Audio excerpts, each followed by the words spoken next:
Donc tout ce qu'on va faire, c'est qu'on va essayer donc de créer un projet, un microservice qui est basé sur Spring Boot comme d'habitude. Bon, c'est un projet Spring Boot. Alors pour nous, donc le serveur d'application, ça va être donc c'est Spring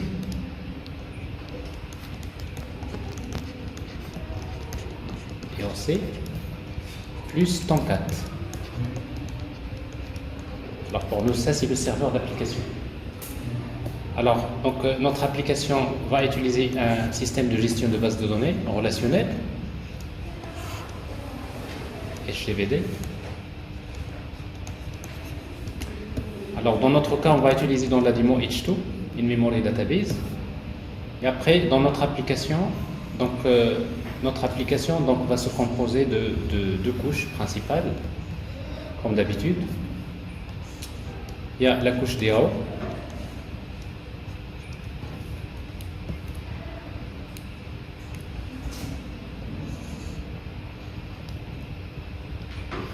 Donc, la couche DAO.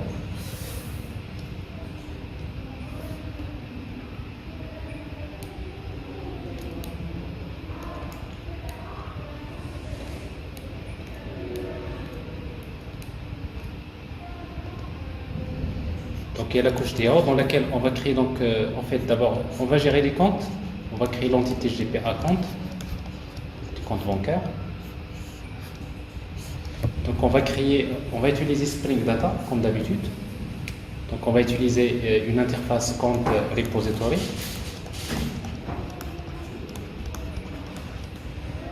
Alors cette interface sera basée sur Spring Data.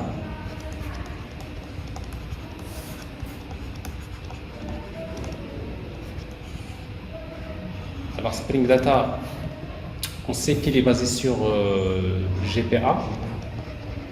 Alors GPA c'est une spécification et on va utiliser l'implémentation Hibernate par défaut qui est utilisée. Et après bien sûr la communication avec la base de données se fait via JDBC qui est l'API de base qui est utilisée pour communiquer avec la base de données. Donc ça c'est la couche web. Alors plutôt la couche DA. Alors pour la couche web, donc on va essayer donc de créer. On va créer deux connecteurs pour le microservice.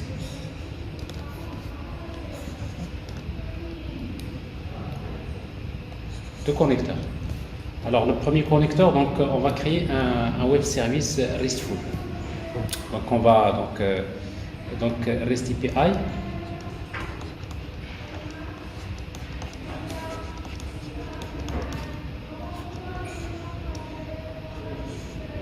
Alors pour cette REST API, on va utiliser trois versions.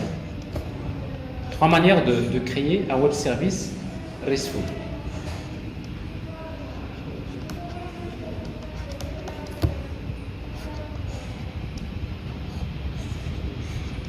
Alors bien sûr, on n'est pas obligé d'utiliser les trois façons, on peut choisir laquelle, etc. Mais juste on va les faire pour savoir les trois façons de faire dans un projet Spring. Pour la première, dans la première, on va utiliser JAX-RS. JAX-RS, c'est-à-dire on va voir comment travailler avec Jersey, comment faire l'intégration de Jersey dans un projet Spring. La deuxième, on va utiliser un REST controller qui est fourni par Spring. Et après, la deuxième, c'est utiliser Spring Data REST. Donc, Spring Data REST. Alors, tous ces web services, en principe, ils vont permettre de connecter un client REST. Donc, qui va communiquer avec le microservice en utilisant donc REST. Et après, on va voir pour le cas du web service basé sur SOAP. SOAP Web Service. on va créer un web service. On va voir comment utiliser donc, un web service dans un projet Spring, ce qui va permettre de communiquer, ce qui va permettre à un client SOAP quelconque de communiquer avec le microservice, cette fois-ci en utilisant le protocole SOAP. Voilà, alors ça, si vous voulez, donc ça résume un petit peu ce que nous avons fait jusqu'à présent, d'accord? Mais après, par la suite, nous allons voir que pour ce microservice-là, on va lui ajouter d'autres connecteurs. Par exemple, pour faire la communication asynchrone avec d'autres applications, on va utiliser un connecteur GMS, par exemple. C'est-à-dire, on va utiliser un broker, plutôt un listener qui permet donc de recevoir des messages GMS à partir d'un broker. Mais tout ça, c'est quelque chose qu'on va faire après, d'accord? Alors, pour faire donc c'est-à-dire ce travail-là, donc nous allons faire la démo. Alors, on va créer un projet Spring Initializer, bon, avec Java 8 comme SDK. Alors, voilà, groupe ID, artifact ID, donc on va l'appeler, donc ça c'est microservice bank, par exemple. On va utiliser Java 8 comme GDK. Alors, ici, quelles sont les dépendances dont j'aurai besoin? Alors, j'aurai besoin d'abord de web, parce qu'en fait, Spring Web, parce que j'ai besoin de créer en fait une application web, j'ai besoin d'utiliser Spring MVC. J'ai besoin d'utiliser Spring Data GPA parce qu'il y a du mapping objet relationnel.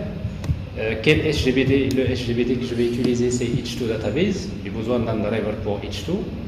Et après, je vais utiliser donc pour les web services maintenant REST. Si je veux utiliser un REST controller, donc c'est Spring Web, c'est déjà suffisant. Mais si je veux utiliser donc JAX RS, donc j'ai besoin d'inclure Jersey. Alors Jersey, donc c'est l'une des implémentations ici donc de JAX RS. Donc je vais l'utiliser à ce niveau-là. Et après, par la suite, donc j'ai besoin également d'utiliser Spring Data REST Repositories. Alors tout ça c'est pour les connecteurs, la partie web. Alors pour la partie base de données, c'est ça. Mais après, il me reste les indispensables. Alors les indispensables, c'est Lombok pour les getters et setters et DevTools. Voilà les dépendances dont j'aurai besoin.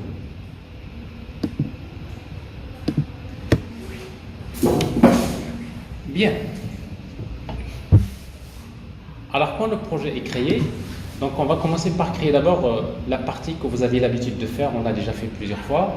On va créer donc la partie donc DAO, c'est-à-dire dans le package de l'application, bon c'est bien ça l'application Spring Boot qui est créée par défaut. Alors dans ce package, je vais créer les entités. Alors pour moi, je vais gérer les comptes dans le package Entities.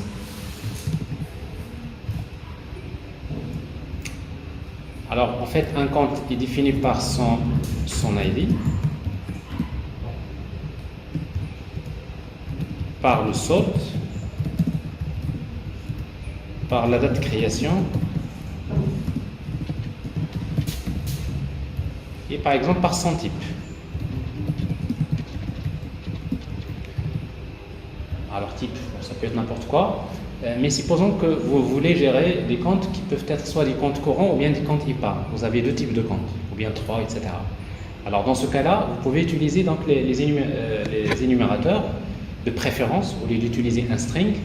On peut penser par exemple à déclarer on va créer un type enum qu'on va appeler type de compte. Alors ce type de compte-là, je peux énumérer les différentes possibilités, par exemple compte courant, virgule et par.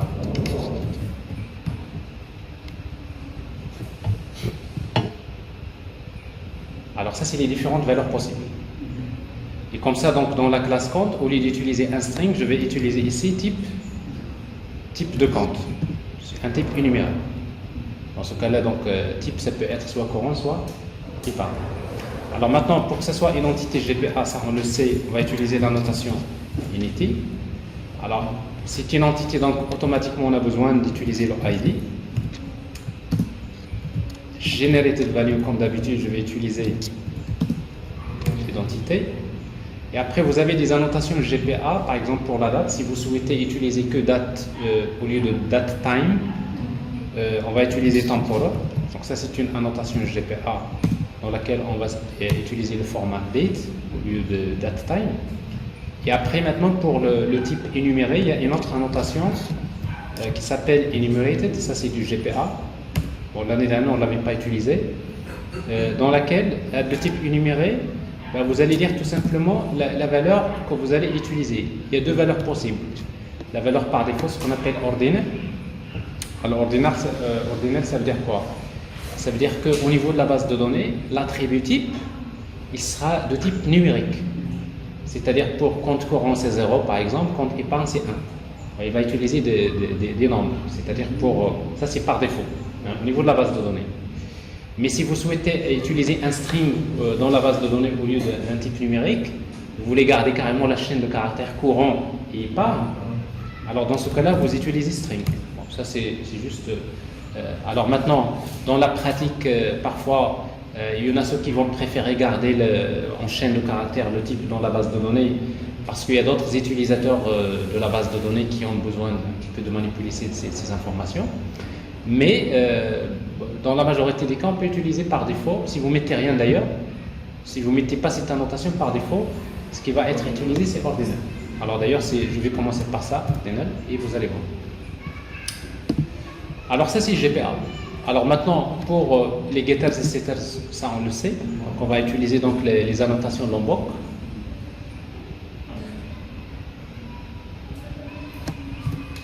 Alors l'annotation data, pour les getters et setters, un constructeur sans argument, un constructeur avec argument, si vous voulez, une méthode toString. Alors ça, c'est Lombok. Alors une fois que je crée ça, je vais maintenant créer... maintenant, je vais utiliser Spring Data. Donc, je vais créer l'interface que je vais mettre dans le package repositories. L'interface, je vais l'appeler compte repository. Alors, pour utiliser Spring Data, il suffit donc d'hériter d'une interface qui s'appelle GPA repository. Alors, qui reçoit deux paramètres génériques. Le premier, c'est le type de classe qu'on veut gérer, c'est quoi? C'est des comptes. Et le deuxième paramètre, c'est le ID du compte. Il est de quel type? De type nombre. C'est terminé. Et on va faire un premier test comme on a l'habitude de faire. Pour insérer les données dans la base, on va créer une méthode qui permet de retourner un objet command line runner.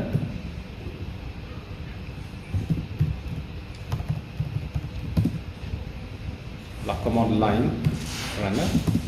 La méthode, je vais l'appeler start, dans laquelle je vais retourner une expression lambda qui permet d'exécuter un traitement au démarrage. Pour que cette méthode-là s'exécute au démarrage, je dois utiliser la notation bin. C'est ce qu'on a l'habitude de faire. Alors ici, donc, je peux injecter directement l'objet de type count repository. Et je vais l'utiliser ici, count repository.save, pour enregistrer les comptes. Alors les comptes que je vais utiliser, donc le ID c'est nul, le solde c'est un nombre aléatoire, et la date de création c'est la date système, new date, et après le type de compte c'est un type énuméré, donc je vais utiliser type de compte, type compte, point épargne. C'est-à-dire je crée un compte qui est de type épargne. Alors je fais la même chose, donc je vais créer un autre compte, un deuxième et un troisième. Alors le deuxième c'est courant, le troisième c'est épargne. Et après je vais afficher la liste des comptes avec find all for each pour chaque compte. Je vais afficher le compte .toString. Bon, ça c'est maintenant c'est le premier test que vous avez l'habitude de faire. Alors il suffit juste de spécifier la base de données dans le fichier application.properties en utilisant la propriété Spring Data Source URL. Alors ici, comme on utilise une base de données de type H2, on va utiliser JDBC de point H2, de point mem, et la base de données, on va l'appeler par exemple banque. Et je démarre. Alors pour le port, donc je peux utiliser Spring plutôt server.port. Je vais utiliser 8082 pour le port de ce microservice. Et je teste. Alors ça c'est avant de créer le web service. Donc là je crée tout simplement la couche DAO et je vais la tester et je vais regarder la base de données. Est-ce que tout se passe bien? Apparemment tout va bien parce que ici donc j'ai les 3 comptes qui sont affichés. Et si j'affiche en fait la base de données, je vais accéder en localhost 8082 H2 console, parce que là j'ai utilisé DevTools. Il me permet de me connecter à la base de données qui s'appelle banque. Connect. Et je peux voir ici les comptes qui sont là. Je vois bien donc les 3 comptes qui sont insérés. Et quand vous le constatez, le type ici, vous voyez, donc ici épargne c'est 1, courant c'est 0. D'accord? Et ça c'est 1. Épargne, courant, etc. Alors ça c'est ben c'est ça, il va choisir 2, 3. Parce qu'en fait, chaque valeur énumérée, c'est une valeur correspondante. Ça commence par 0, 1, 2, 3, etc. Alors, d'ailleurs, vous pouvez le remarquer ici, que déjà, bon, le type, il est déclaré, le type, c'est un entier. Alors ici, donc, la date de création, le type date. C'est machine date time.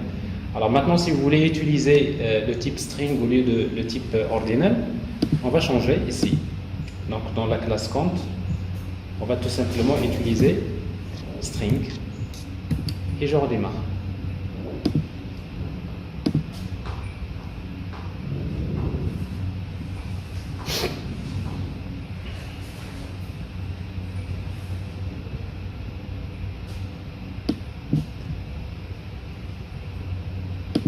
Je me connecte à nouveau vers la base de données et je vois cette fois-ci d'ailleurs, vous voyez, il est de type varchar.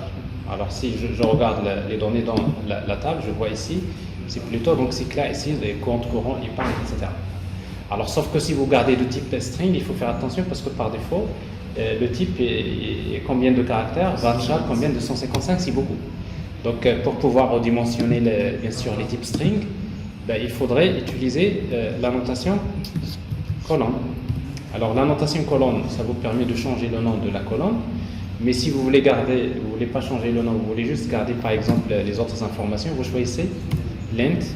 Et dans length, vous pouvez trouver donc des informations comme par exemple vous dites 10, voilà, tout simplement. Sinon, il y a d'autres attributs, je n'ai pas l'habitude de vous montrer ça. Par exemple, supposons que vous voulez que ça soit unique, c'est unique égale à true, vous avez est-ce qu'il peut accepter les valeurs nulles, etc. Globalement, il faut juste dire que dans le GPA, vous avez la notation colonne qui permet de spécifier comment vous voulez que le champ soit déclaré dans la base de données. Voilà, alors ça c'est le premier test, donc ça c'est, on va dire la danse qui se répète. Chaque fois, une petite 5 minutes, 10 minutes, etc. Bon, vous créez une entité, l'interface GPA repository, vous créez, vous testez, vous êtes sûr que la couche DAO fonctionne. Maintenant, pour que mon microservice soit complet, il me faut un connecteur, SOAP ou bien REST. Dans la majorité des cas, c'est REST, mais parfois, on a besoin des deux.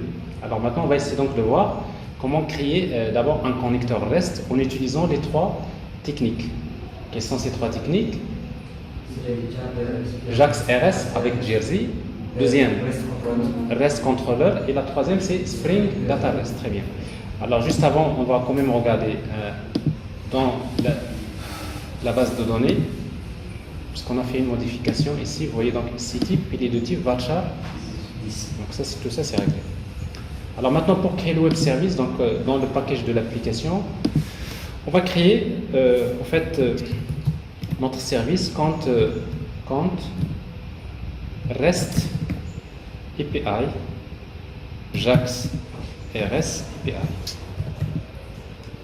REST JAX RS API. C'est-à-dire donc ça c'est je le mets dans le package web.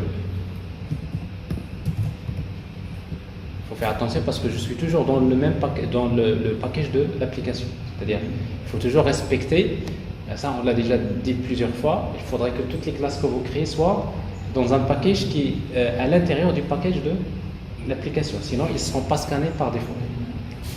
Alors maintenant, pour créer un web service RESTful, on va utiliser pour le moment JAX-RS. Alors si vous utilisez JAX-RS, parce que nous avons donc GRC dans les dépendances, on va utiliser path. Alors path ici, donc je vais utiliser /fork. C'est le path que je vais utiliser pour consulter le web service.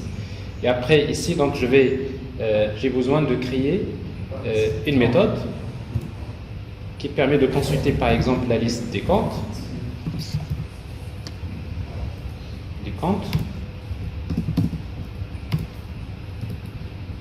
Et pour cela, j'ai besoin de compte repository.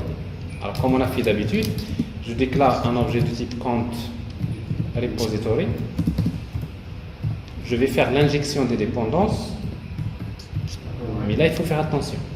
Alors, quand vous faites l'injection des dépendances, AutoWire, l'injection des dépendances ne peut se faire que sur des composants Spring.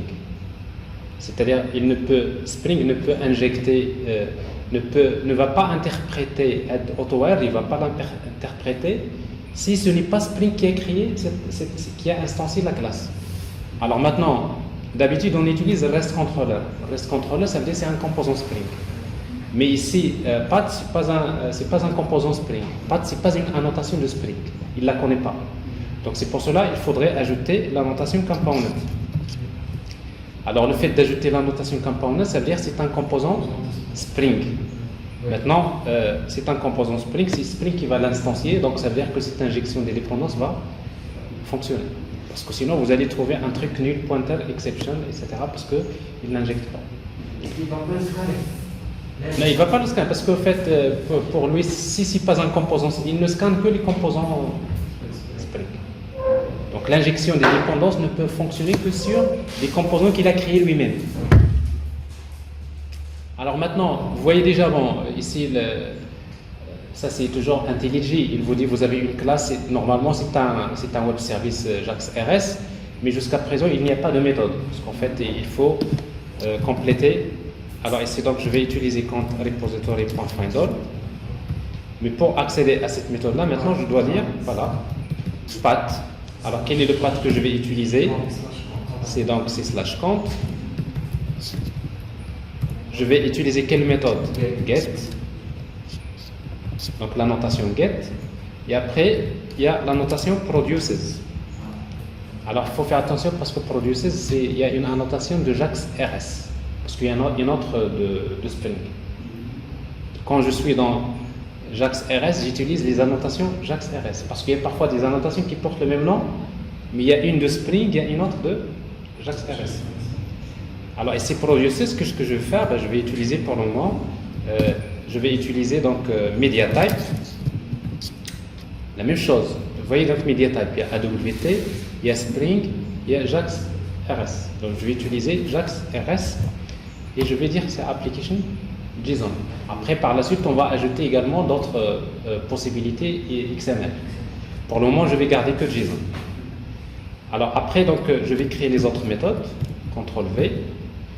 Alors pour consulter un compte, sachant son ID, donc je vais utiliser /count/id.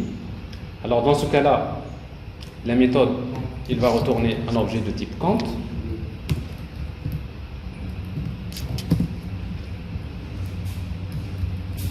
La méthode, on peut l'appeler get1 par exemple. On va recevoir le ID. Mais ce ID-là, il faut indiquer que c'est ce path-là. Alors comment on le fait? Donc il y a une annotation qui s'appelle path param. Alors path variable c'est Spring et path param c'est JAX-RS. Alors ici c'est path param. Alors ici donc la valeur value c'est ID. Alors ici donc on va utiliser quelle méthode? Find by ID. ID. On va utiliser .get. C'est parfait. Alors si vous voulez faire maintenant on veut ajouter un compte. Donc on va utiliser slash compte. Au lieu de get, on va utiliser post. Ici, la méthode, il va retourner un compte qui est ajouté. La méthode, on va l'appeler save. Et après, il suffit donc de déclarer un objet de type compte ici. Et là, bon, vous n'avez pas besoin d'une annotation particulière, ça marche. Donc par défaut, il va vers le corps de la requête, il récupère les données, il va les stocker dans le compte. Ici, vous avez juste besoin de faire la méthode, faire appel à la méthode save, l'objet compte. C'est fait. Alors, si vous voulez faire la même chose avec la mise à jour, vous faites pareil, slash compte slash id. Ici, au lieu de post, c'est put.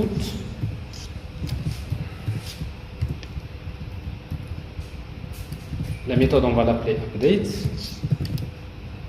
Ici, on va recevoir deux paramètres. Le premier, c'est le compte, les données du compte, et le deuxième, c'est le ID. Exactement. Alors, sauf que le ID, maintenant, il va falloir lui ajouter encore pas de param.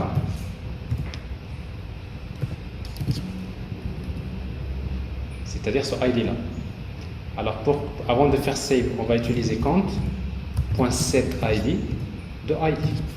C'est-à-dire le compte que je vais enregistrer, c'est un compte qui est ce ID qui est envoyé dans le path param. Ça c'est put. Alors pour delete, c'est pareil.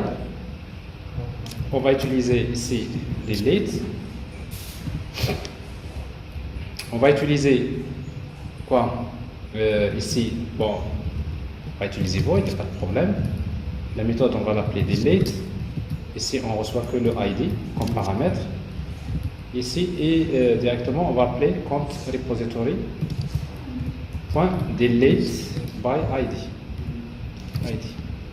Bon, alors ça c'est, vous venez de créer une REST API, mais en utilisant JAX RS, c'est-à-dire derrière il y a Jersey servlet. Ici, ce n'est pas Dispatcher servlet qui va faire le travail. C'est une autre servlet dans votre projet qui va faire le travail, c'est Jersey. Alors maintenant, pour que ça marche, ben, il nous faut Jersey, parce qu'il faut indiquer à Spring qu'au démarrage, il faut déployer Jersey. Nous avons vu tout à l'heure que pour déployer Jersey, il faut la déclarer dans Web XML. Mais ici, dans un projet Spring, vous n'avez pas besoin de créer un fichier Web XML pour déployer les servlets. Bon, il existe d'autres moyens. Spring, il vous donne des moyens pour faire l'intégration avec d'autres solutions. Alors comment? Si vous voulez déployer Jersey, ce qu'on va faire, c'est que dans l'application, on va créer, dans le package de l'application, on va créer une classe de configuration qu'on va appeler myconfig. Alors pour que ce soit une classe de configuration, on va utiliser la notation configuration. Alors il suffit donc dans cette classe-là, vous créez une méthode qui permet de retourner un objet qui s'appelle REST resource.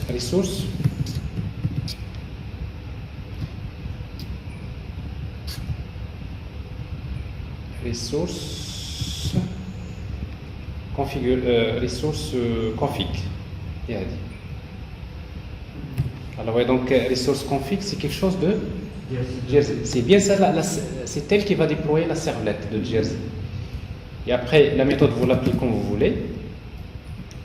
Et cette méthode-là, ben, il va créer resource config. Cet objet-là, on va faire new resource config. Et c'est resource config de Jersey. Si vous voulez là, vous pouvez l'appeler Jersey. Et là, vous utilisez Jersey. Si vous voulez, vous pouvez l'appeler Jersey Servlet. Et Jersey Servlet, maintenant, vous allez utiliser tout simplement register. Et vous lui donnez quoi? Vous lui donnez le web service. C'est pas même pas le package, mais voilà, vous pouvez lui donner soit le package, soit la liste des services, il y a plusieurs façons. Oui? Alors ici, donc, je vais utiliser donc, le web service, comment il s'appelle? Il s'appelle compte. Vous pouvez désactiver votre microphone, s'il vous plaît? S'il vous plaît. Est-ce que vous pouvez désactiver votre microphone? Voilà. Alors, tout ça, point classe. Et après, vous mettez return Jersey Servlet. C'est suffisant. Alors là, vous n'avez pas besoin de faire ça dans WebXML avec Spring. C'est comme ça qu'on va déployer Jersey. Mais pour que cette méthode s'exécute au démarrage, il ne faut pas oublier la notation B. Ça fait. Alors là, vous avez déployé Jersey, il démarre, et après vous lui dites, tiens, il y a un web service. Donc automatiquement, au démarrage, il va scanner les annotations. Donc ça veut dire qu'il va créer des routes, et donc automatiquement, il va faire le travail. Alors pour tester, donc on va démarrer. Et on peut commencer à regarder ici. Donc si vous faites le localhost 8082 slash quoi banque slash compte, c'est ce qu'on a dit, ça marche. C'est-à-dire parce que ici vous avez pour accéder au web service, bon ici vous avez slash banque, c'est le path du web service, ici slash compte. Alors si vous voulez consulter un compte, c'est slash compte slash ID, par exemple 2, pas de problème.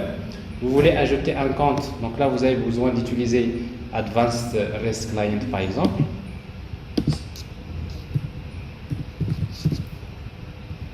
Alors si vous ne l'avez pas installé, donc vous pouvez l'installer si vous êtes sur Chrome.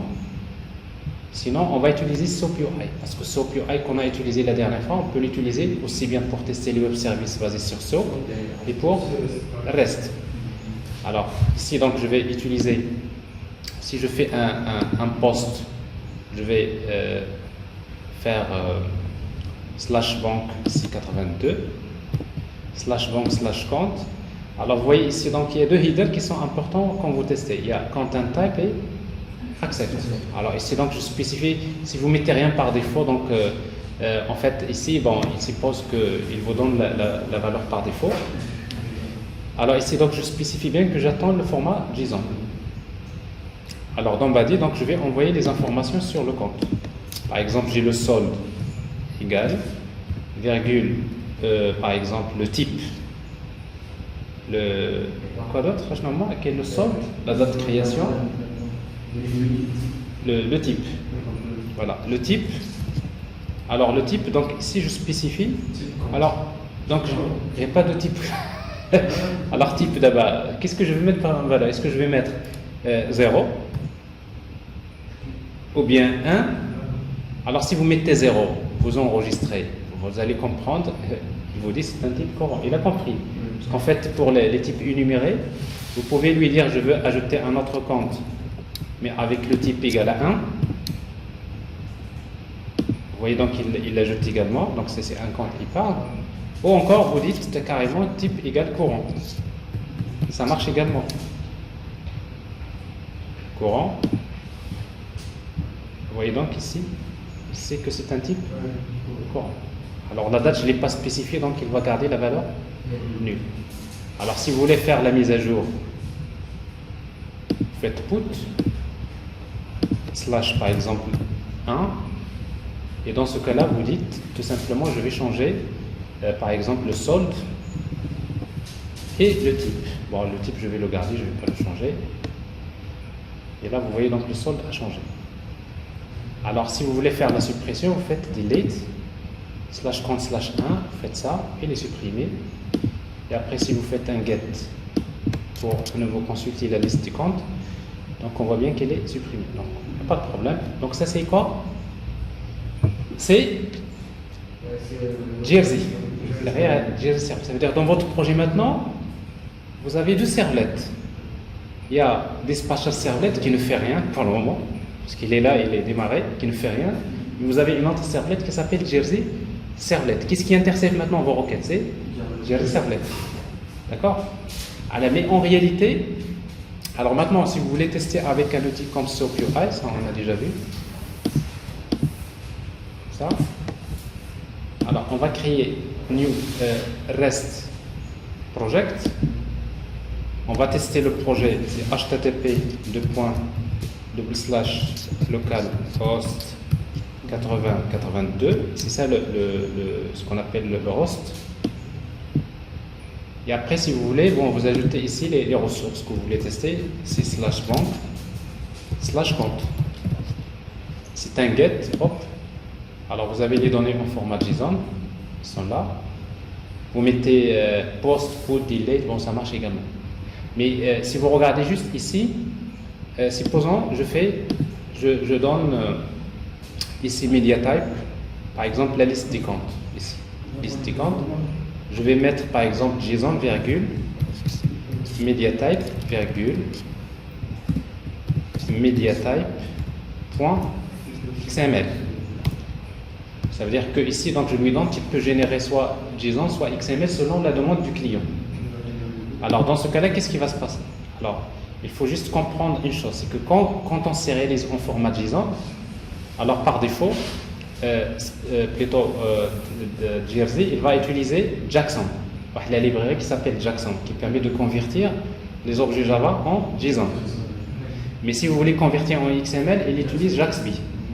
Donc, du moment qu'il va utiliser JAXB, il y a une condition, c'est que la classe que vous allez sérialiser doit utiliser une annotation JAXB. Et il y a XML root element. Elle est obligatoire. Donc, si vous l'ajoutez, parce que si vous ne l'ajoutez pas, vous allez voir qu'il va vous générer une exception. D'ailleurs, ce serait bien de le voir. Je mets pas ça.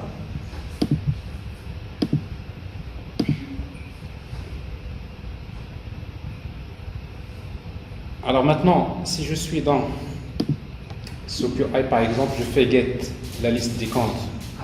Alors ici donc vous avez maintenant je vais ajouter les headers dans la requête.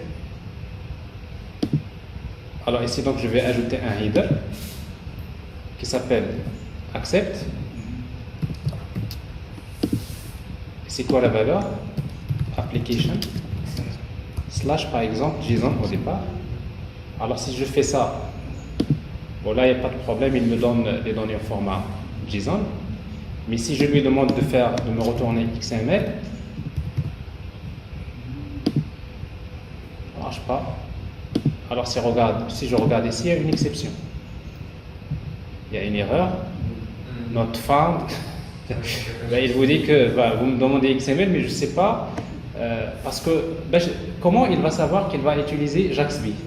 C'est grâce à la notation XML root. Parce que tant qu'il n'a pas trouvé avec la notation XML root, pour lui, il ne peut pas savoir quelle est la librairie qu'il va utiliser.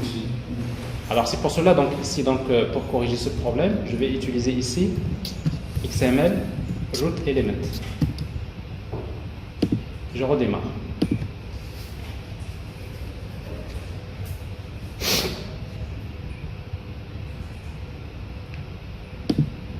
Alors dans ce cas-là, donc je vais utiliser, donc si j'utilise application XML, j'envoie la requête. Vous voyez donc ici, donc pas de problème, il vous a retourné les données au format XML. Alors ça c'est pas SOAP, c'est REST, n'est-ce pas? Alors si je lui demande de me donner en JSON,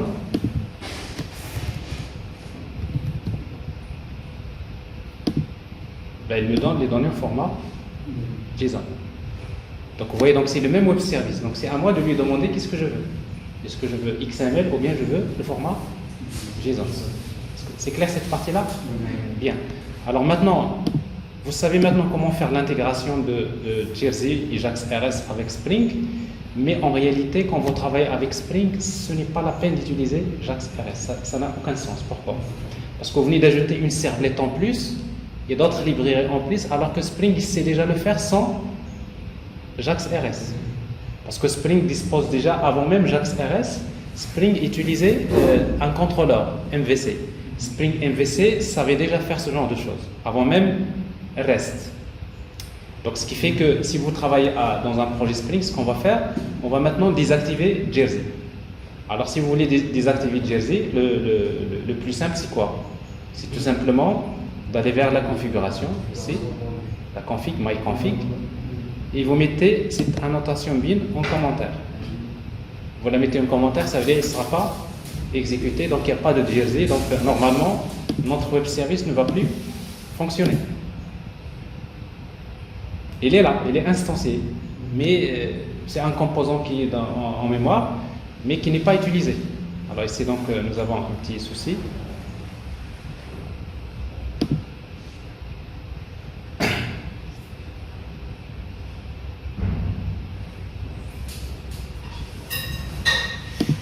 Alors ici donc, si vous consultez la liste maintenant des comptes, ici, bon, c'est 404, il n'y a rien. Alors maintenant ce qu'on va faire, c'est qu'on va faire la même chose, mais cette fois-ci en utilisant le REST controller. Alors pour le faire avec un REST controller, alors qu'est-ce que je vais faire? Donc je vais prendre la classe compte web service, je fais copier-coller. Parce que la structure elle est la même, je vais juste changer les annotations. CTRL-C, CTRL-V.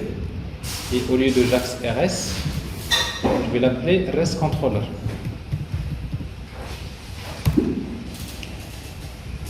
Alors maintenant on va changer. Bon, ici, hop, on va dire au lieu de component, c'est REST Controller. Si vous voulez spécifier un path pour le web service, on va utiliser request mapping. Alors je n'ai request mapping ici, je vais garder slash bank. Alors là, il n'y a rien qui va changer. Ces annotations, je vais les supprimer. Et je vais dire tout simplement quoi? Get mapping. Path égale à quoi? Égale slash count. Virgule, produces. Vous voyez donc avec produces, je peux l'utiliser ici. Je n'ai produces, donc je vais lui dire que tu peux produire soit media type. Sauf que ici maintenant, c'est media type, c'est pas des JAX RS, des Spring. Alors d'ailleurs, ici, il a ajouté le package parce que dans les importations, nous avons déjà importé media type de JAX RS, parce qu'il y en a deux. Bon, je vais supprimer avec l'importation, et comme ça, ici, il ne va pas m'écrire ce genre de truc comme ça. Je vais l'importer. Point quoi? Point application JSON value. Alors c'est comme ça que ça se passe avec Spring. Si vous voulez ajouter l'autre, vous mettez encore media type point application XML value. Donc application XML value, vous allez la trouver en bas, etc. Ça c'est RSS. C'est juste pour faire les media type. Il y a beaucoup de les type mime, il y en a beaucoup. Alors ici donc je le laisse, il n'y a pas de problème. Pour l'implémentation de la méthode, ça ne va pas changer. Alors ici, qu'est-ce qu'on va faire? On va utiliser ces get mapping. Là c'est slash count slash id. Ici au lieu de path param, il faut utiliser quoi? Path variable. Path param c'est JAX RS, path variable c'est pour Spring. Alors, quoi d'autre? Ici, je vais utiliser la notation post mapping. C'est quoi le path? C'est slash count égal. Alors ici, on est obligé d'utiliser la notation request body pour indiquer à Spring que les données des comptes se trouvent dans la requête. Il faut utiliser request body. Ça marche. Alors ici donc pour faire un put, on va utiliser put mapping. Alors put mapping c'est slash count slash id. Et ici il n'y a pas de le compte, on va utiliser ici quoi? Request body. Ici à la place de ça on va utiliser path variable.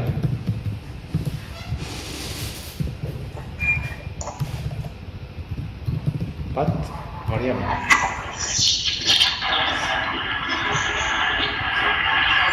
S'il vous plaît, vous désactivez votre microphone, votre radio. C'est comme si je cherche une bande d'accueil.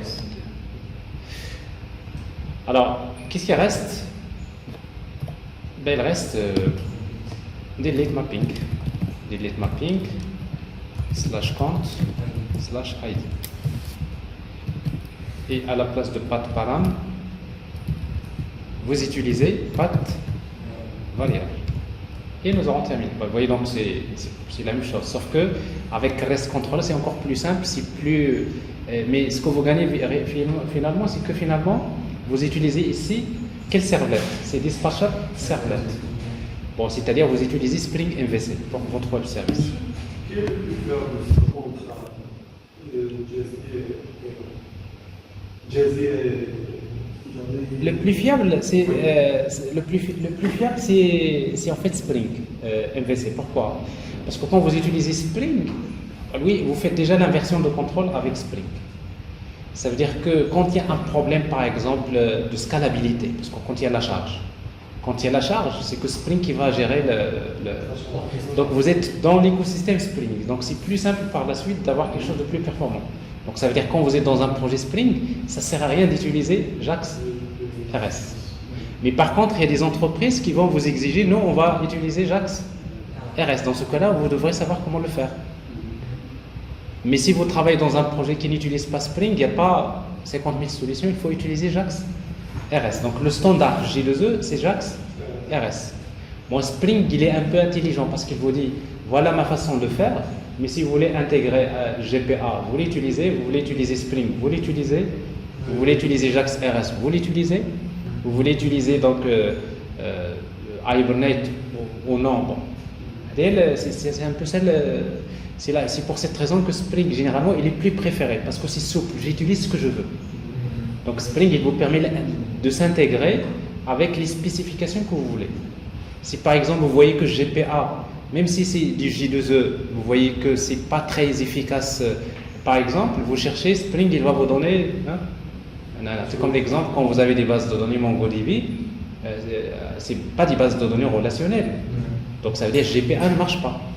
Mais jusqu'à présent, J2E, il n'y a pas une spécification qui a été créée pour les SGBD non SQL. Enfin, qu'est-ce que tu vas utiliser? Tu utilises ce qui est fourni par Spring, les Spring Data. Donc Spring Data, elle te fournit des choses qui marchent pour MongoDB, que pour Cassandra, que pour n'importe quel système de gestion de base de données. C'est cette souplesse-là qui fait que les utilisateurs préfèrent travailler avec Spring au lieu d'utiliser un EJB ou bien CDI de la spécification J2E. Alors ici, donc je corrige ça quand... Donc voilà. Alors je crée le web service, donc je redémarre et je teste. Et là, je vais trouver que pratiquement j'obtiens, en termes de résultats, c'est le même. D'accord? Mais si vous regardez, si vous êtes un architecte logiciel, vous allez dire, ça c'est mieux. Ok? Avec REST Controller, c'est mieux parce que c'est moins de composants en mémoire. Moins de composants en mémoire.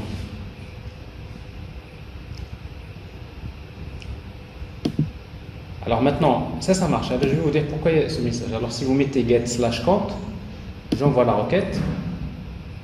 Oui. Alors ici donc vous avez le résultat en format JSON. Si vous mettez /1, il n'y a pas de problème.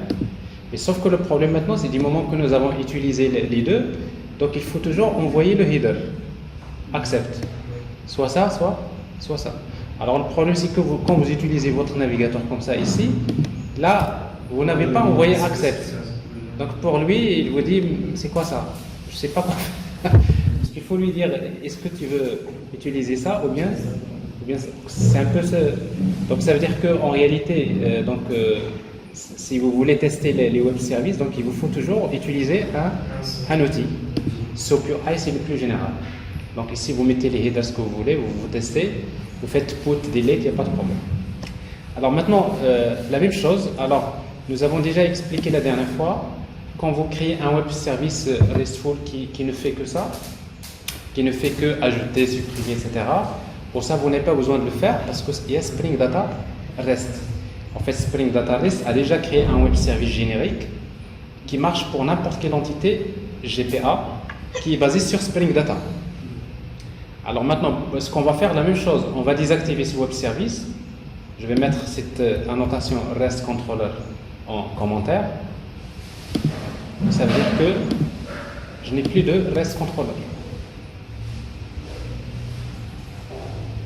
Alors si je n'ai pas de REST Controller, je vais utiliser la troisième solution maintenant. Alors c'est quoi la troisième solution? C'est d'utiliser Spring Data REST. Alors vous voyez donc ici, vous avez 404. Alors pour utiliser Spring Data REST, bon, ça c'est le plus simple, le plus rapide. Il suffit d'aller vers l'interface Spring Data, GPA Repository, compte Repository, et vous ajoutez la notation Repository REST Resource. C'est tout. Vous redémarrez et vous avez votre web service, mais avec encore plus de possibilités, pagination, tri, faire plein de choses qui sont déjà c'est-à-dire programmées dans Spring Data REST. Alors je fais ici maintenant, bon, ici je ne vais pas faire /bank/compte parce que ici par défaut il va utiliser /compte parce que si je veux ajouter un path avant, je vais vous montrer comment le faire. Alors je mets ici /compte. Oui. Par défaut, c'est un format JSON. Oui, alors par défaut, c'est le format JSON. Alors maintenant, si vous voulez tester, vous dites, alors, Spring Data REST, on va voir est-ce qu'il prend en charge tout ça. Alors ici, donc, il va... alors si vous faites, par exemple, /compte, parce que là, je l'ai fait ici. Donc là, il vous retourne ici, get... Alors, il n'y a pas de banque ici. Je mets /compte. Bon, je vois ici, donc ça c'est les données en format JSON. Et après, je vais lui dire, ben, je veux le résultat format XML. Regardez XML. Donc ça veut dire que par défaut, Spring Data REST pour lui, d'ailleurs XML c'est rarement utilisé. Il le fait, mais si vous le voulez, il faut configurer. Vous lui dites, il faut également. Alors justement, c'est ce qu'on va faire. En fait, on va configurer Spring Data REST. D'abord, on va ajouter avec le path /bank. On va dire pour accéder aux API REST, il faut toujours passer par le path. Par exemple, ce path-là, pour le configurer, il suffit d'aller vers le fichier Application Properties et vous utilisez Spring Data REST path. Spring Data REST base path. Et là, vous mettez /bank. Bon, généralement, c'est ici, on utilise /API globalement. /API, comme quoi, c'est pour accéder aux API REST. Donc, je mets /API. Et là, vous allez trouver Spring Data REST. Il y a plein de propriétés. Et là, vous pouvez reconfigurer ce que vous voulez. Après, vous dites, je ne veux pas le format ATOAS, je veux le format tel JSON, parce que dans JSON, il y a beaucoup de formats qui peuvent être utilisés. Donc, vous pouvez configurer tout ce que vous voulez. Alors c'est donc je fais ici, je dois écrire /API /compte. Et là vous voyez donc ça marche, pas de souci. Alors ça marche, je ne suis pas sûr. Il faut redémarrer ça. Le serveur n'est pas démarré déjà parce qu'il a bugué quelque part. Alors ça arrive de temps en temps. C'est quand vous redémarrez. Alors ici il y a un petit souci. Alors qu'est-ce qu'il nous dit là? Alors cause advice, nul. C'est nul. Alors,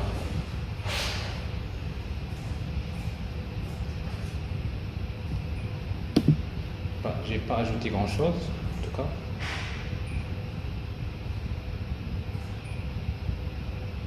Vous voyez donc il n'y a pas de problème. C'est juste quand vous développez, redémarrer. À un moment donné, le start, il vaudrait mieux parfois faire stop et start. Alors, /API /compte. /API /compte /1. Alors, nous avons dit que dans Spring Data REST, il y a quand même des caractéristiques qu'il faut connaître. D'abord, quand vous utilisez les ressources /compte, vous avez ce qu'on appelle page model. Il ne vous retourne pas tous les comptes, il vous retourne une page. Alors, par défaut, cette page contient size, c'est 20 par défaut. Et après, si vous voulez une page quelconque, vous pouvez utiliser point d'interrogation, page égale à 0, and size égale à 2. Là, vous lui dites, je veux que deux comptes dans la page. Et dans ce cas-là, il vous dit qu'il y a combien de pages? Total pages, il y en a 2, etc. Donc, vous voulez trier, vous pouvez ajouter and, sort, égal, je vais trier, je lui demande, donne-moi les comptes, mais je veux que tu me les tries par quoi? Par solde, virgule, ascendant, ou bien descendant. Vous voyez, donc il me donne ça, trier. Spring Data REST, il vous offre les possibilités qui sont déjà préconfigurées dans Spring Data. Alors maintenant, si vous voulez, nous avons dit que par défaut, le ID des entités n'est pas exposé par défaut, mais si vous voulez qu'il soit exposé, il faut le dire vous-même. Alors si vous voulez le faire vous-même, il faudrait, alors via Application Properties, je ne sais pas si ça existe, Spring data point rest point expose, je sais pas ici, non, default media type enable, ça n'existe pas, max, vous voyez, par défaut le nombre de pages par défaut, body, vous voyez. Donc si vous voulez qu'il vous retourne voilà, qu'est-ce que sort param name, globalement, c'est-à-dire il vous montre un modèle, mais tout est paramétrable. Vous pouvez toujours accéder à ces paramètres et vous paramétrer en fonction parfois des besoins. Alors ici, donc je ne peux pas exposer le ID ici, mais je dois le faire dans la classe de configuration. Ici, donc je dois injecter quelque part dans ma config. Si vous ne voulez pas le faire ici, vous pouvez le faire, quelque part. En tout cas, ici, je vais le faire. Rest resource rest configuration. Rest configuration. Rest template. Rest template, non. Repository. Hein? Non, mais parce que ici il faut spécifier normalement les classes que vous voulez exposer. La notation n'est pas suffisante ici. Donc repository rest configuration. Repository rest configuration. Donc rest configuration. Et là vous mettez ici rest configuration.expose for IDs et vous mettez compte point classe. C'est-à-dire vous lui demandez, je voudrais ici, je te demande de me donner un compte, tu vas me l'exposer, tu vas exposer son ID. Alors dans ce cas-là, donc vous retrouvez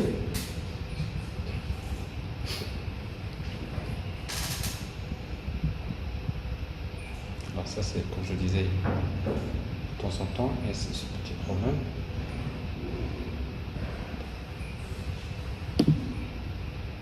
Voilà. Donc si vous mettez /compte, on voit donc ici donc le ID il est exposé. Après dans Spring Data REST, il vous offre encore plus de choses, notamment les projections.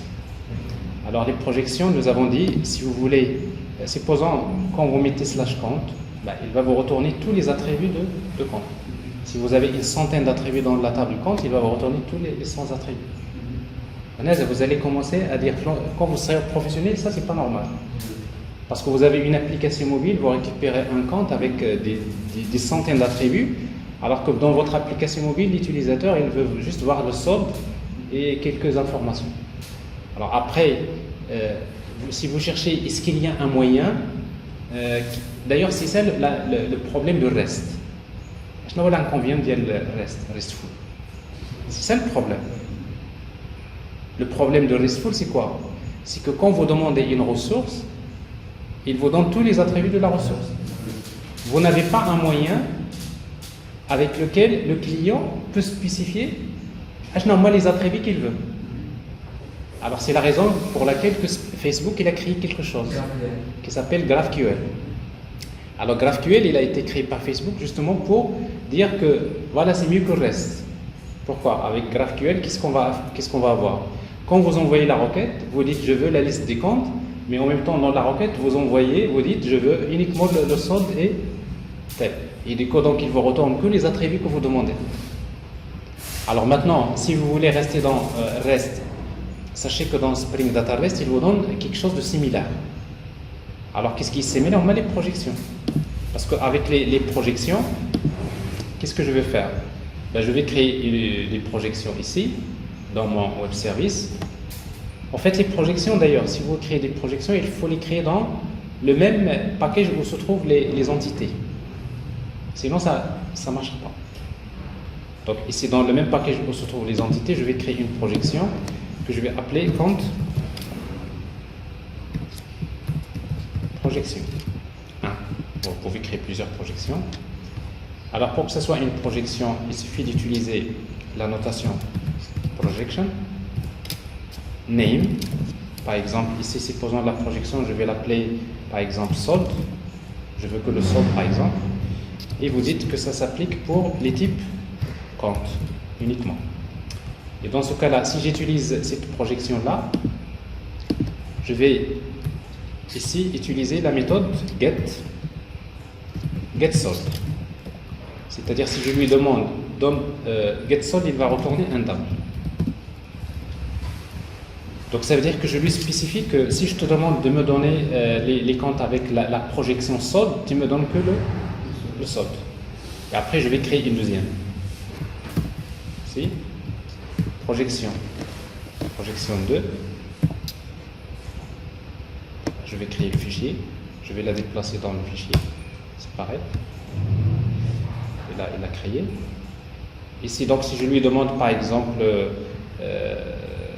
projection, comment je l'appelais, je vais l'appeler par exemple projection mobile. Alors pour mon application mobile, donc je veux le solde et je veux qu'il me retourne également le type.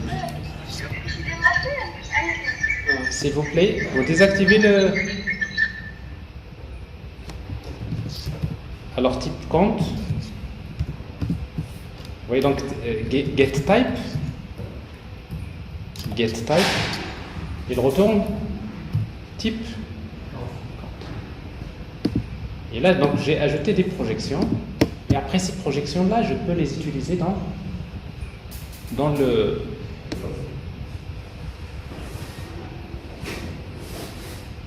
les appels.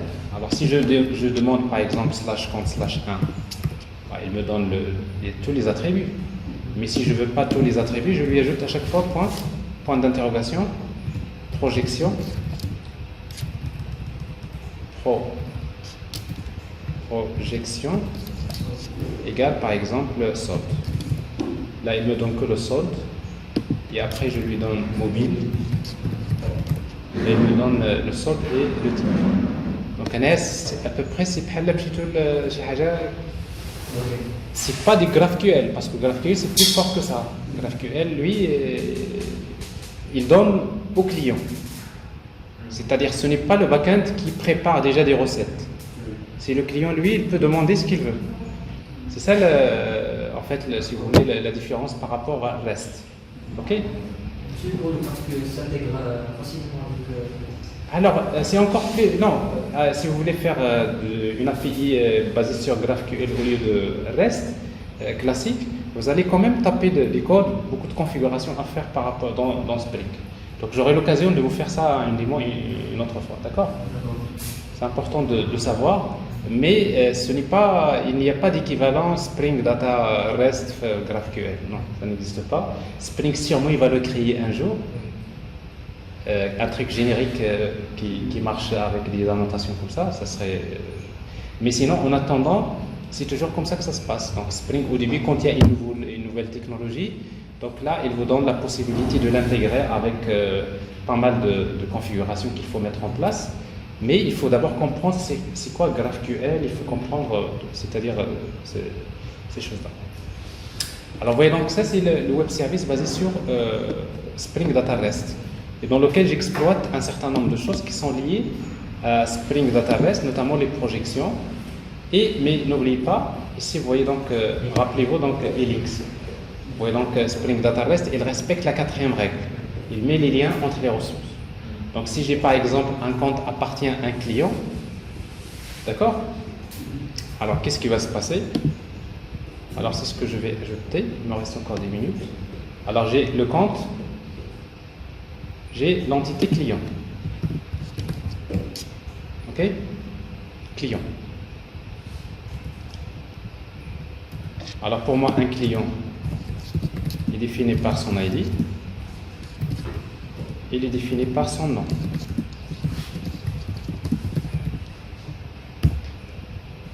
D'accord? Et après, ici, je vais utiliser entity. Je vais utiliser quoi?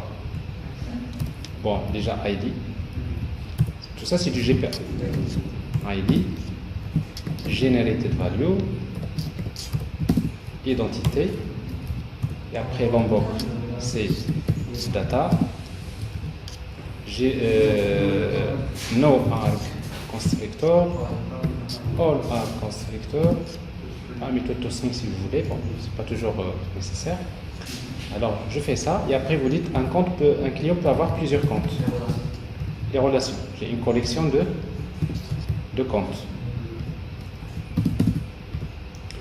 J'ai une collection de comptes Mais cette collection-là, c'est one to many. Ok? Alors maintenant, dans la classe compte, vous dites un compte appartient à un client.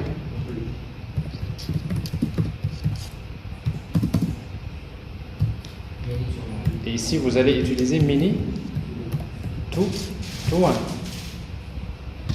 Alors dans ce cas-là, c'est une association bidirectionnelle. Alors comme c'est une association bidirectionnelle, ici, il faut utiliser mapped by. Il faut indiquer comme quoi, dans la classe compte, il y a un attribut qui s'appelle client.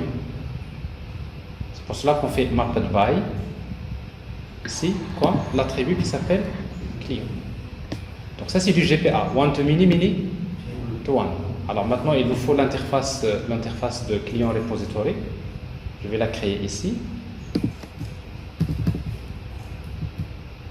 Client repository. Parfait. Alors dans client repository, donc ici, qu'est-ce que je dois changer? Ça c'est un client. Il faut faire attention parce que quand vous dites client, il y a plein de classes clients. Parfois, ce qui vous arrive, vous êtes très pressé, client, كتجيب شي حاجه من كوربا ولا sécurité ou je sais pas quoi, et après vous cherchez l'exception, pourquoi ça marche pas, il te dit ça c'est pas une entité, ça c'est pas une entité, pour lui c'est pas une entité GPA. Donc il faut faire attention quand vous importez les packages, c'est des choses qui arrivent. Alors d'ailleurs, c'est parce que, alors ici donc c'est client, et j'ai le web service, pas de problème. Alors si je fais ça maintenant, il faut changer dans l'application parce que nous avons quelques erreurs qui vont apparaître, c'est normal. Parce que ici, il faut spécifier quel client, parce que j'ai un constructeur avec tous les arguments. Donc ce qui fait que ici, dans ma méthode, je vais également injecter client repository. Et comme ça, je vais ajouter des clients. Donc client repository.save, new client, nul. Ici, je vais mettre un client Hassan. Je vais ajouter un deuxième client. Alors ici, parce qu'en fait, il y a trois paramètres. Il y a la liste des comptes. Alors la liste des comptes, c'est nul. Je n'ai pas besoin de savoir la liste des comptes du client.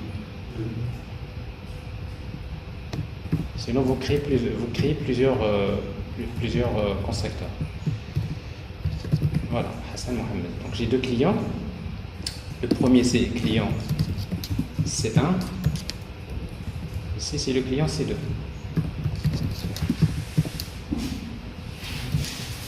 Et comme ça, ici, donc, je vais créer le premier compte. Je vais l'attribuer au client C1. Ce compte-là, c'est pour le client C1. Et celui-là pour le client C2. Vous voyez, donc on n'a pas besoin d'une heure pour faire ce genre de choses. C'est rapide. Mais toujours c'est grâce à Spring Data REST. Parce que si vous n'utilisez pas Spring Data REST, il va falloir pour chaque ça vous créer son API REST. Et vous allez faire des copier-coller, vous faites la même chose. Mais Spring Data REST, il est fait pour régler ce genre de problème. Alors maintenant, si je consulte la liste des comptes ici,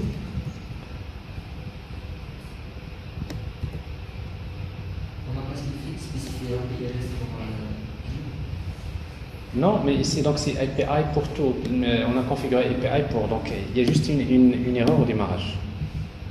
Non, non, il a fait exit. Alors, la même chose. Alors, ça, c'est un petit problème qui m'arrive parce que là, je suis en train de faire beaucoup de choses. J'enregistre avec Camtasia, avec des trucs comme ça prend beaucoup de. Donc, il faut faire attention parce que là, la même chose ici, vous avez des exceptions. Il vous dit un truc lazy exception, hein, oui. Code not proxy. Alors tout ça c'est dû à quoi en fait? C'est dû à cette alors ici toString ça crée ce problème. Pourquoi? Parce que quand vous lui dites je veux afficher le compte, toString qu'est-ce qu'il trouve? Il trouve il y a client. Or quand il retourne un compte, il a déjà fait un commit, il a déjà fermé la transaction. Donc quand il veut accéder au client, il vous dit que bon, la session est déjà fermée, je ne peux pas récupérer le client. Il y a la signification de lazy. Rappelez-vous, donc lazy, ça veut dire quoi? Quand vous lui dites je veux les comptes, il vous ramène la liste des comptes et il ferme la transaction. Mais si dans le compte vous voulez consulter le client, c'est à ce moment-là qu'il va encore vers la base de données pour chercher le client de ce compte. Alors ici, comme la session est fermée, donc ce qui fait que ici, je vais lui dire en fait, je ne veux pas tout string, je veux juste afficher les noms des clients. Ici.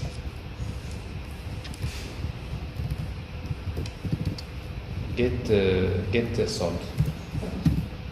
J'affiche que les soldes des comptes, parce que ça c'est des comptes.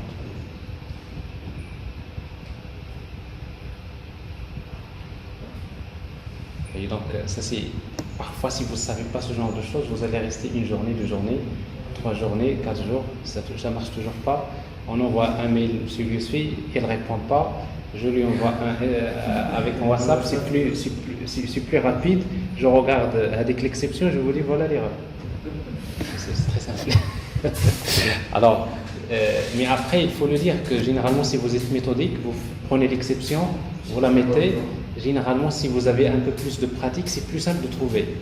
Mais sachez que toujours dans le GPA, les relations one-to-many, many-to-one, donc il faut savoir, avec ce qu'on a expliqué la dernière fois, avec lazy, eager. Le mode lazy, le mode eager, il faut savoir la différence. Alors d'ailleurs, par défaut, quand vous avez une relation ici one-to-many, vous avez ici, c'est quoi par défaut? Fetch. Par défaut, c'est lazy. Alors ça veut dire quoi lazy? Ça veut dire que quand vous lui demandez de charger... Exact. Oui? Quand vous lui demandez... Il est paresseux. Oui, c'est-à-dire c'est paresseux, exactement. Donc quand vous lui demandez de charger un client, il ne va pas charger les comptes. Il ne charge que les clients, mais les comptes, il ne va pas les charger. Donc si vous avez fait un commit, vous avez fait fermer la session, si vous n'êtes pas à l'intérieur d'une méthode qui est transactionnelle, et bien tout simplement, quand vous lui demandez d'aller vers le compte, il va tenter d'aller vers le compte, mais il trouve que la transaction est fermée. Et s'il est fermé, donc il vous affiche cette exception. Alors, bon, c'est la même chose ici, hein, parce que many to one, vous avez ici fetch, c'est quoi par défaut? C'est lazy. Donc tout ce qui est les relations, mais par contre, si vous utilisez eager, vous n'aurez pas ce problème. Parce qu'à chaque fois qu'il va chercher les comptes, il va charger le client. Alors ici, si vous mettez eager,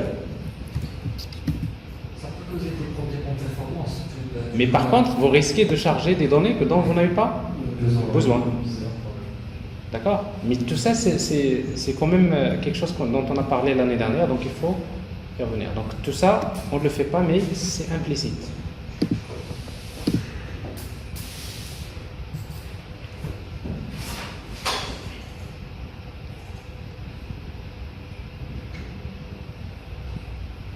Voilà, slash compte.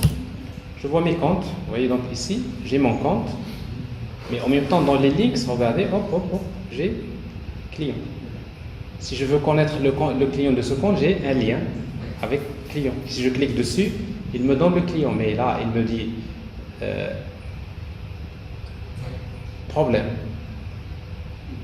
Alors, c'est quoi le problème?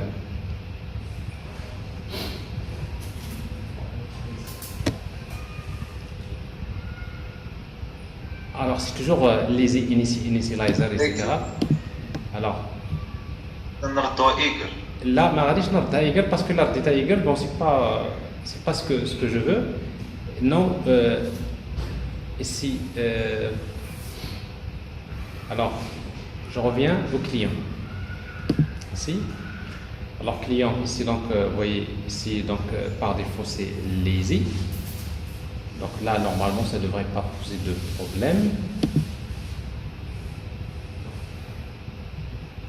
Alors ici, normalement, par défaut, c'est lazy.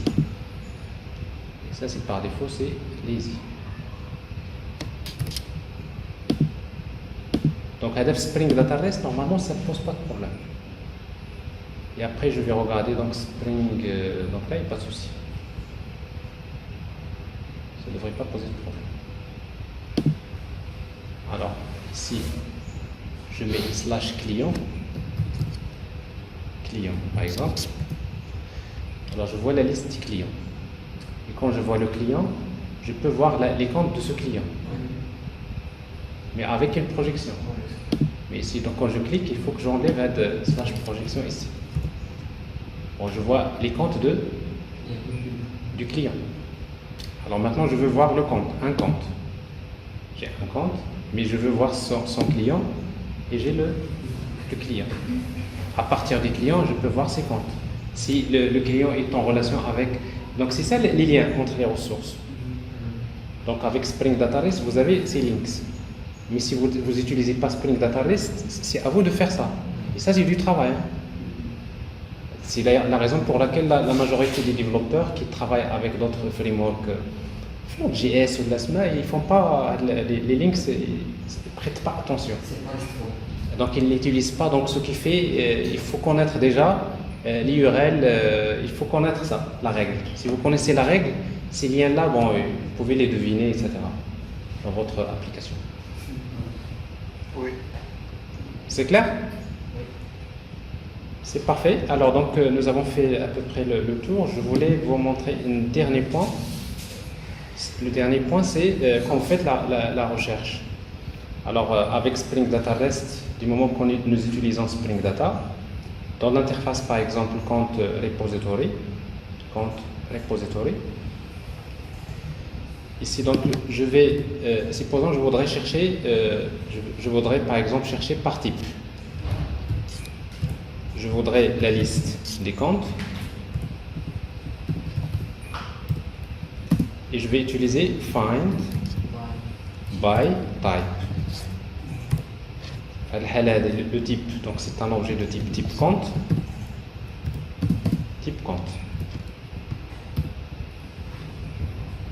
Alors find by type, maintenant vous pouvez y accéder.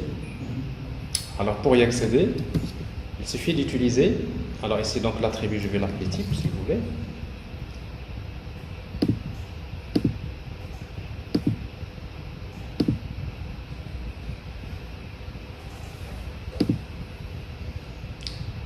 Alors je vais afficher la liste des comptes. Alors je veux ici donc par type, donc je vais utiliser search. Si vous avez search, Spring Data REST, quand vous mettez search, slash. Et après, vous mettez la méthode find by type, point d'interrogation, le paramètre type, type, égale courant ou là 0. Alors ici 404, il n'a pas trouvé find by, search. Là, il faut mettre slash, oui, c'est ça, slash compte. Slash compte. Voilà. Alors là, il vous dit que enum constante est cassé le 0 alors que voir ça un type énuméré. Alors si vous lui dites ici courant, ça marche. C'est-à-dire qu'en fait, parce que nous avons utilisé le type string et non pas ordinal. Okay. Alors ici donc le type courant, il vous donne que les types courants. Il y a un seul. Je veux les types ipar.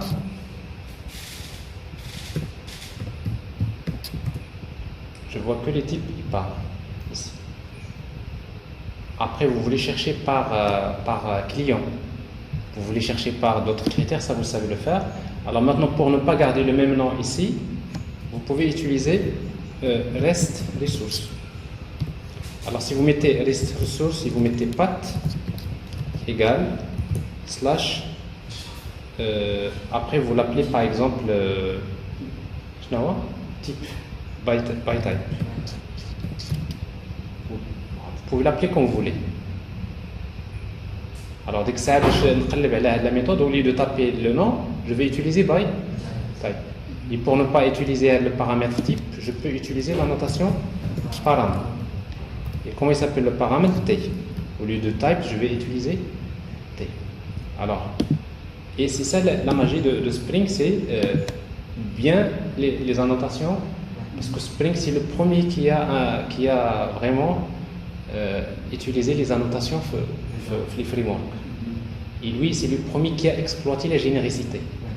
C'est pour cela que Spring il a toujours pris des années d'avance par rapport aux autres frameworks. Parce qu'avant il y avait Struts, il y avait GSF, il y avait plein de choses.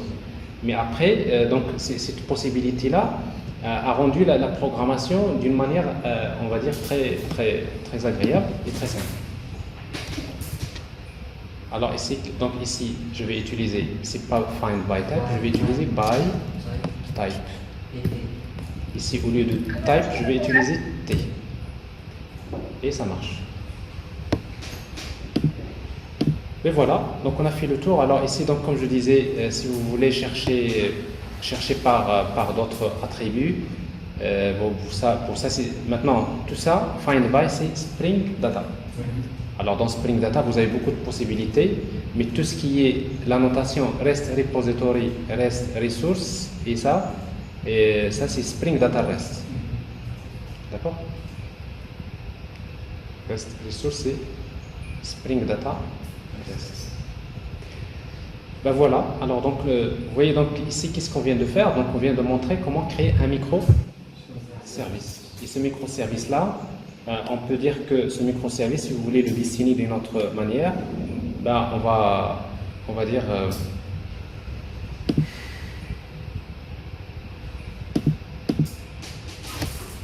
si vous voulez le dessiner d'une autre manière,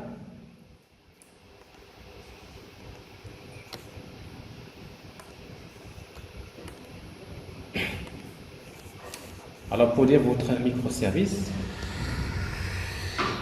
c'est celui-là. Alors c'est le microservice. Alors c'est votre microservice, il a une base de données, H2. D'accord? Alors pour accéder à la base de données, ici il y a la couche DAO. DAO. N'est-ce pas? Alors la couche DAO, il utilise quoi ici? Elle utilise GPA, d'accord? Donc il y a Spring Data, SD, il y a GPA, il y a Hibernate, il y a JDBC. N'est-ce pas? Pour communiquer avec la base de données. Alors, notre microservice, il a une couche métier. Pour le moment, la couche métier, il n'y a rien. La couche service. Alors, dans notre cas ici, on n'a pas de couche service. Il n'y a pas de couche métier, il n'y a pas de traitement parce que notre couche web, ici, il y a la couche web, il communique directement avec la couche DAO. Mais dans la pratique, souvent, il y a toujours une couche métier. Une couche métier. Alors là, vous ne pouvez pas utiliser Spring Data REST. Donc, comme Spring Data REST, on va l'utiliser pour toutes les opérations classiques de recherche des données, etc. Et quand on veut déclencher des traitements, il faut utiliser un REST controller. Et dans le REST controller qui vous permet d'accéder à la couche service. Et généralement, web, il accède au service et service, il va communiquer avec DAO. Alors maintenant, dans notre en fait, couche web, qu'est-ce que nous avons ici? Nous avons un connecteur SOAP, un web service. On n'a pas encore créé. Il faut que je le crée. Alors, nous avons un web service REST, n'est-ce pas? Donc, SOAP, il va nous permettre de communiquer avec le client, un client SOAP. Donc là, c'est une communication avec le protocole. Et REST, il va me permettre de communiquer avec les clients REST.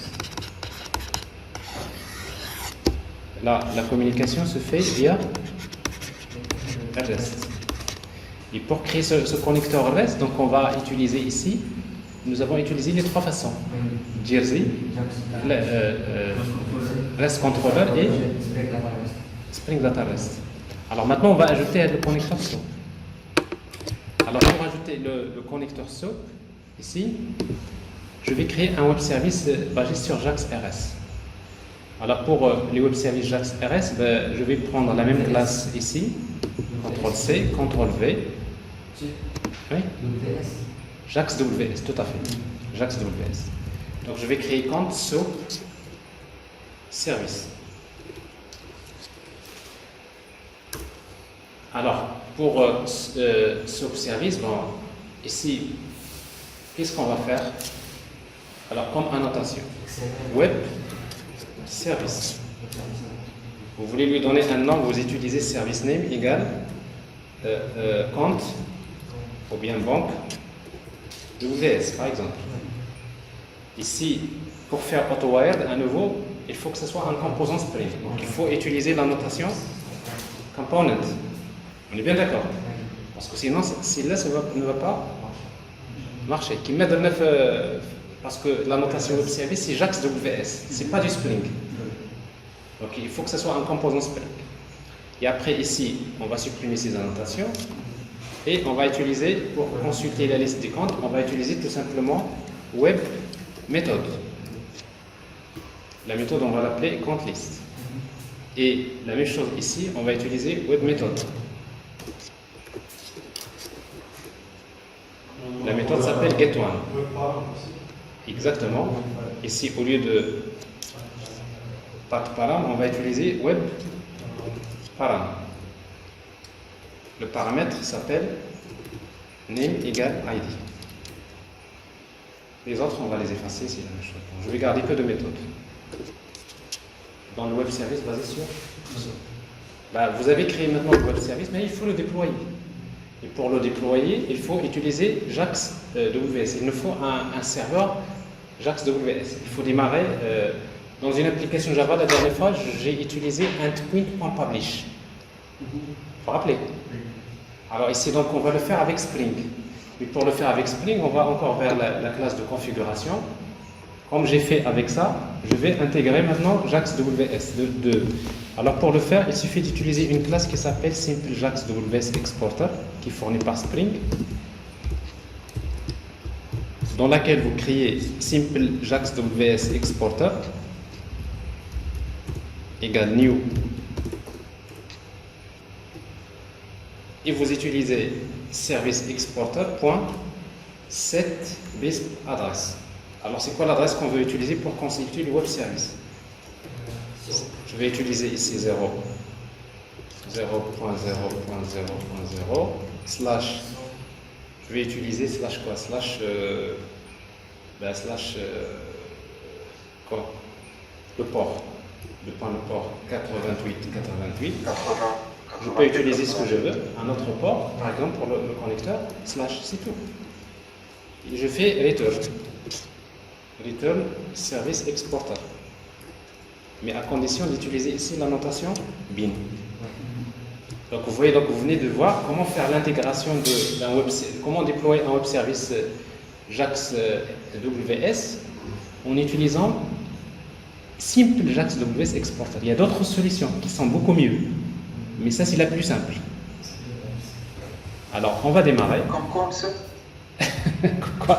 Alors, en fait, comme quoi, il y a ce qu'on appelle Spring Web Services. Alors, donc, Spring Web Services, il vous donne d'autres manières carrément de créer le web service. Ce n'est pas JAX WS. Il a sa propre manière de gérer les web services. Il y a plus de code à écrire. C'est en tête. Donc ça s'appelle Spring Web Services et après, mais ça si vous voulez utiliser donc JAX de WS, donc vous avez ici une manière très simple de déployer votre web service. Alors si vous démarrez, on peut maintenant consulter. Alors maintenant, il faut aller vers un autre port, les OA 80. Ça c'est pour le web service. Vous dites banque WS, c'est le nom du web service. Point d'interrogation WSDL. Et là, vous avez le WSDL. Vous voyez donc maintenant, du moment que j'ai le WSDL, je peux communiquer avec un client SOAP. Je vais créer un SOAP project. Je donne l'adresse des WSDL. Et là, on retombe sur ce que nous avons fait la dernière fois.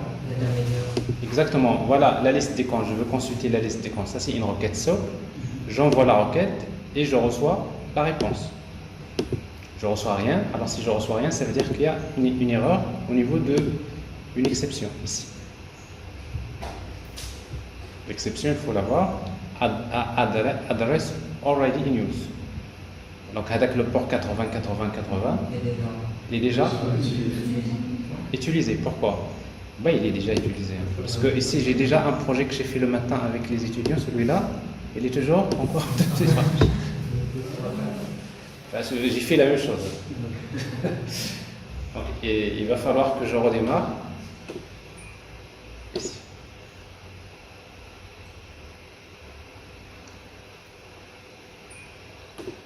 Alors ici, donc j'ai le WSDF qui marche bien. Le WSD n'a pas changé. Donc logiquement, si je vais ici, alors ici il va falloir recharger le WSD parce que c'est pas le même. Parce que tout à l'heure j'ai utilisé celui que j'ai créé le matin. Exactement. Parce qu'il se trouvait que j'ai utilisé le même port. Donc New Soap Project. Je mets l'adresse ici. J'ai la méthode ici. J'envoie la requête et j'ai la réponse. Ici, la réponse est vide. Alors, est-ce que je n'ai pas dit compte ici? Non, si.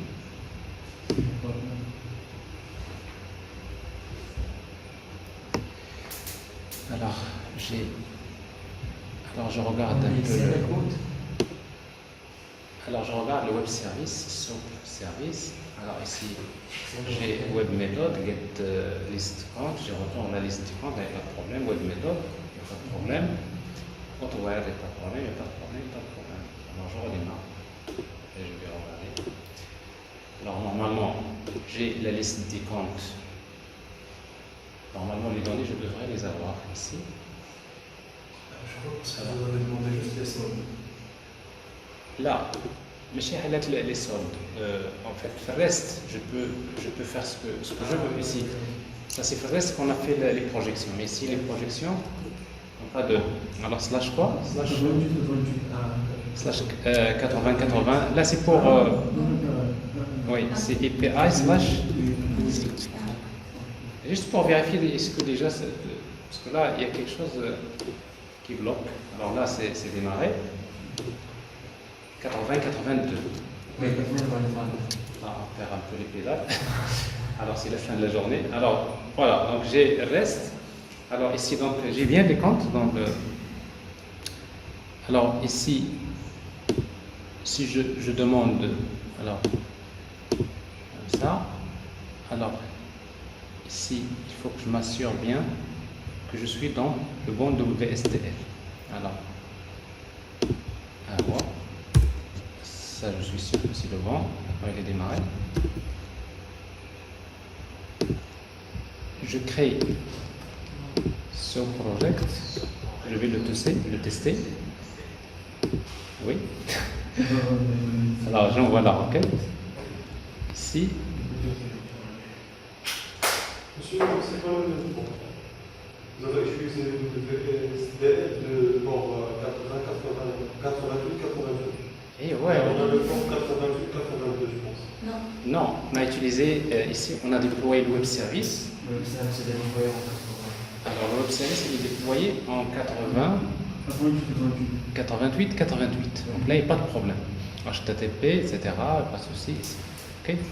Alors là, le gars, je sais 80, c'est 87. Alors, on va changer le port. Alors, ici, j'ai juste quelque chose, donc service exporter, donc cette base adresse. Donc là, normalement, il n'y a rien de spécial, c'est déjà que c'est une base exporter. Donc là, ça marche. Alors, mon web service, il est là. J'ai la notation component, web service, banque service. Voilà, je redémarre tout simplement.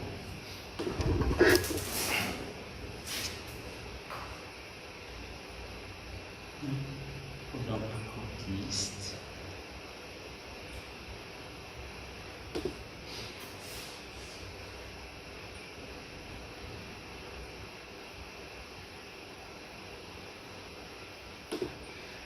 Alors, 87.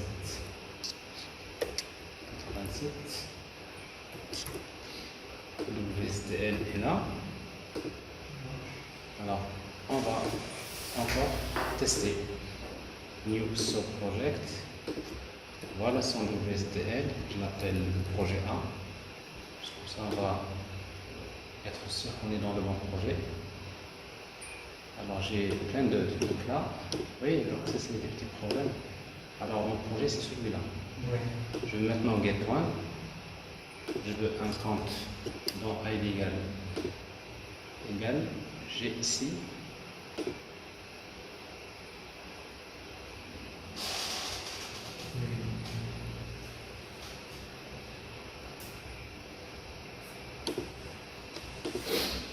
aucune exception. C'est un peu bizarre. Oui, oui, oui. Alors, vous savez ce que le problème c'est quoi? Parce qu'on alors regardez, d'accord? Ici très bien qu'on ait ce petit problème. Parce ce qui se passe, c'est que quand vous consultez, vous lui dites je veux un compte. Vous savez que dans le compte, un client. Donc quand il va vous retourner le compte, il va chercher le client. Vous voyez, donc il charge le compte. Quand il charge le compte, il charge avec le client. Mais quand il retrouve le client, il trouve une liste de comptes. Il revient vers le compte vers client. Vous avez une boucle infinie. Donc vous voyez, donc pour Spring Data REST, il gère avec par défaut ça. Donc on n'avait pas besoin d'utiliser. Et ça, c'est un problème que vous avez rencontré dans le projet, si vous vous rappelez. D'accord. Alors maintenant, comment on va régler ce problème? Ben, ici, on va tout simplement dans le client, on va lui dire ici d'utiliser la notation, c'est XML transient. XML transient. C'est-à-dire que, parce que ça, c'est du JAXB, n'est-ce pas? Donc ici, il faut utiliser XML root element. Alors, les annotations JAXB quand vous utilisez le web service. Et après, du moment que vous utilisez ici XML transient, il faut ajouter une autre annotation XML accessor type.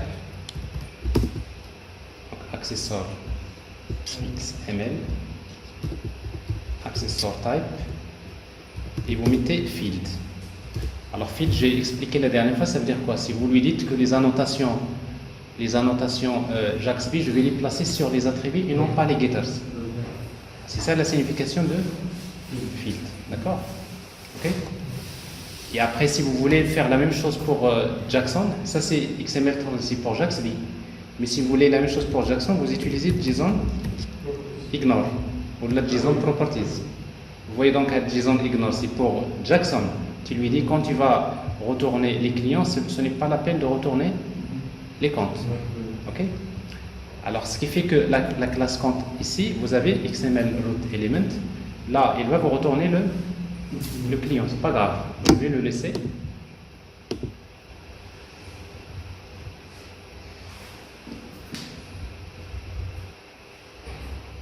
Alors ici, donc,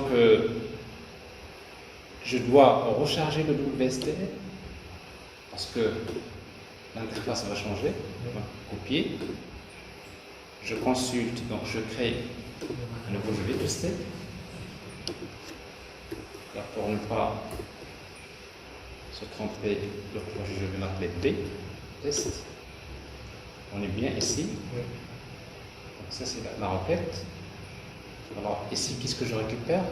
Regardez, je récupère le client. Vous voyez, donc je récupère le solde, le ID, le type et le client. Mais si je n'avais pas fait XML transient, à l'intérieur du client, il va m'afficher les comptes. Et à l'intérieur du compte, il va m'afficher le compte. Ça, c'est du problème des associations bidirectionnelles. Alors que ici, donc, si je consulte un compte sachant son ID, donc je vais avoir ici un ID, etc. Ça, c'est vous avez le compte. Alors, voilà. Donc, pratiquement, on a bouclé cette partie-là. Ce que vous voyez ici, donc, dans ce TP-là, vous avez un résumé de tout ce que nous avons fait jusqu'à présent. Donc ça veut dire que si j'étais à votre place, ce travail-là, ce TP-là, je vais le faire. Et donc c'est comme ça qu'on va créer les microservices. Et en même temps, vous connaissez les concepts. Quoique dorénavant, on ne va plus utiliser JAX RS. Oui, on ne va plus l'utiliser par la suite, mais il faut le connaître. Parce que quand vous allez faire les entretiens d'embauche, ils vont vous dire c'est quoi la différence entre JAX RS et JAX WS. Il faut connaître. Parce que ça, c'est les spécifications J2E.